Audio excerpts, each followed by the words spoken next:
Halo Talavers. Belum lama ini Korea Utara menyambut langsung Menteri Pertahanan Rusia Sergei Shoigu di Pyongyang. Spekulasi pun mulai bergulir liar. Kedatangan Rusia di sana nggak lain untuk ngebahas soal dukungan Korea Utara di tengah situasi di Ukraina yang makin memanas. Soalnya udah bukan rahasia lagi kan kalau Korut bisa menjadi opsi bagus buat dijadiin mitra karena negara ini punya kekuatan militer yang superior serta dikenal anti barat sejak awal berdiri. Menarik nih. Tapi kira-kira bakal sekuat apa sih mereka berdua kalau beneran beraliansi? Oh, udah jelas kuat lah. Sebab negara yang sangat tertutup itu bakal disokong oleh kekuatan militer yang luar biasa. Ya, rasanya emang sudah bukan rahasia lagi. Kemampuan berbagai alutsista negara yang dipimpin oleh Vladimir Putin dan Kim Jong-un tersebut jauh berada di atas negara lain. Perpaduan kedua negara ini tentu akan menjadi mimpi buruk buat Ukraina beserta para sekutunya. Pasalnya, baik Korea Utara maupun Rusia sama-sama punya senjata nuklir. Bayangin aja kalau senjata pemusnah massal tersebut diluncurin semuanya ke Ukraina. Bisa rata satu negara tuh. Ya, bukannya mau nakut-nakutin atau ngebanggain satu pihak, tapi faktanya emang begitu kok. Toh kedua negara ini punya kekuatan nuklir terbesar di dunia. Nggak percaya? Kita mulai dari Korea Utara dulu. Saat ini diperkirakan mereka punya 10-20 hulu ledak nuklir dan pastinya akan terus bertambah seiring dengan berjalannya waktu. Keberadaan senjata pemusnah massal tersebut di negara semisterius Korea Utara tentunya menghadirkan masalah keamanan baru bagi negara-negara yang gak bersekutu dengannya. Apalagi sikap mereka terhadap politik internasional sangat sulit diprediksi dalam hubungan diplomasi internasionalnya. Rusia pun secara otomatis punya tambahan amunisi hulu ledak nuklir. Tercatat, negeri beruang merah punya 6.859 senjata nuklir dengan pembagian 1.600 yang siap pakai, sementara yang lainnya disimpan untuk cadangan. Gokil sih. Terlebih lagi karena adanya aliansi tersebut, rasanya sah-sah aja Korea Utara meminta Rusia untuk menjatuhkan SAR bomba terlebih dahulu untuk menghancurkan sejumlah sistem pertahanan di perbatasan Ukraina dan Rusia. Tepatnya di Kharkiv yang tidak lain adalah kota terbesar kedua di Ukraina. Soalnya bom nuklir dengan daya ledak sekitar 50 megaton TNT tersebut rasanya sudah cukup untuk ngeratain kota itu. Sudah dipastikan, Kharkiv State Aircraft Manufacturing Company yang merupakan pabrik alutsista lokal juga bakalan ikut hancur lebur karena ledakan dahsyat yang dihasilkannya.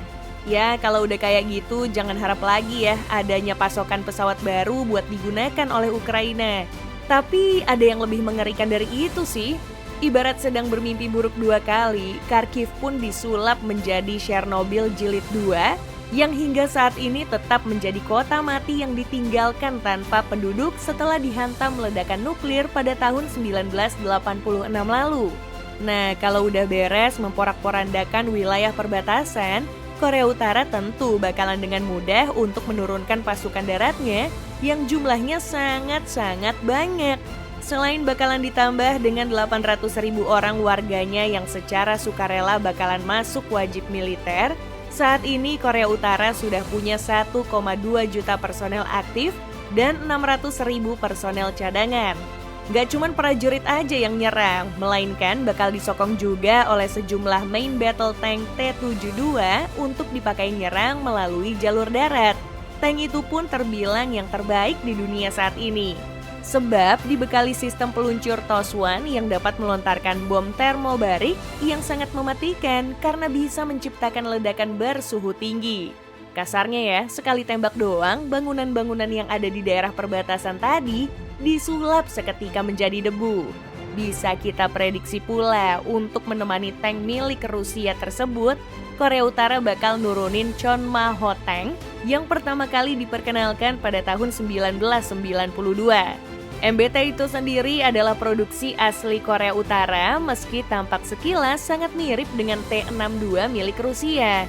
Bicara soal spesifikasi, tank dengan bobot 45 ton ini dibekali meriam utama berkaliber 115 mm yang bisa menembakkan proyektil berdaya ledak tinggi. Nggak merasa puas punya satu senjata aja, Korea Utara pun nggak lupa untuk nambahin senjata lainnya pada sisi kanan belakang kubahnya. Di atas tiang itu bertengger 2 silinder rudal pemburu SA-16 Gimlet yang di mana rudal itu sendiri berfungsi untuk mengusir helikopter atau pesawat tempur yang sedang terbang rendah.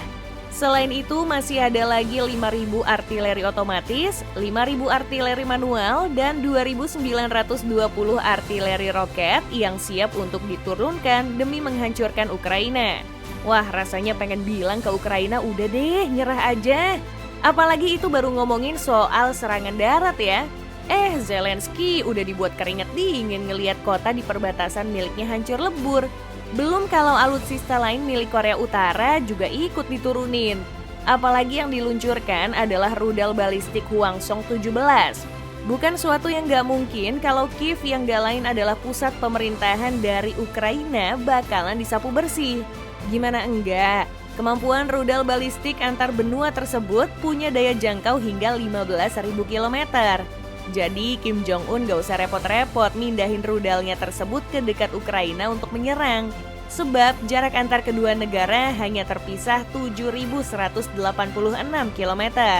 Bukan cuma jangkauannya aja yang jauh, melainkan Hwasong 17 juga punya daya hancur yang tinggi. Beberapa titik vital di Kiev sudah dipastikan akan menyisakan puing-puing. Terlebih lagi, yang membuat rudal ini cukup ditakuti karena adanya sistem Multiple Independent Targetable Re-entry Vehicle. Dengan kata lain, cuma butuh satu rudal aja untuk bisa ngejatuhin hulu ledak nuklir di beberapa titik. Tentu mereka bakal nargetin ke Istana Mariinsky yang secara nggak langsung juga bakalan menghantam kantor Kementerian Keuangan serta kantor Kementerian Pertahanan Ukraina karena lokasi mereka cukup berdekatan. Untuk target selanjutnya ada Bandara Internasional Zuliani Kiev. Alasannya cukup sederhana. Setelah berhasil melumpuhkan pusat pemerintahan, Ukraina pasti makin dibuat pusing 7 keliling, akibat nggak bakal bisa kemana-mana lagi karena bandaranya sudah rata dengan tanah. Kalau hal ini terjadi, Korea Utara yang saat ini dipimpin oleh The Supreme Leader Kim Jong-un akan segera meluncurkan Mikoyan MiG-29. Pesawat ini sendiri membawa persenjataan yang cukup untuk memusnahkan satu kota. Tampak pesawat ini membawa 3 rudal di setiap sayapnya. Kalau di total, rudalnya mencapai 6 buah. Ditambah lagi dengan meriam dengan spesifikasi 30 mm yang terpasang di badan pesawat. Untuk secondary weaponnya ada senjata magazin dengan kapasitas 100 amunisi. Jadi singkatnya emang Ukraina mau nggak mau dibuat nyerah dengan keadaan kotanya yang makin diporak-porandakan oleh berbagai serangan yang diluncurkan oleh Rusia dan Korea Utara. Mimpi buruk orang-orang di Ukraina nggak berhenti sampai di situ aja. Soalnya Korea Utara pun sudah diberitahu sama Rusia. Kalau udah nyerang bandara dan juga rumah sakit di sana, jangan lupa untuk turut menghancurkan Kiev River Port yang menjadi pelabuhan satu-satunya. Wah, kalau udah gitu mah udah nggak bisa ngapa-ngapain lagi sih. Mau minta bantuan ke sekutunya pun rasanya udah nggak mungkin. Soalnya pusat kotanya kan udah diratain.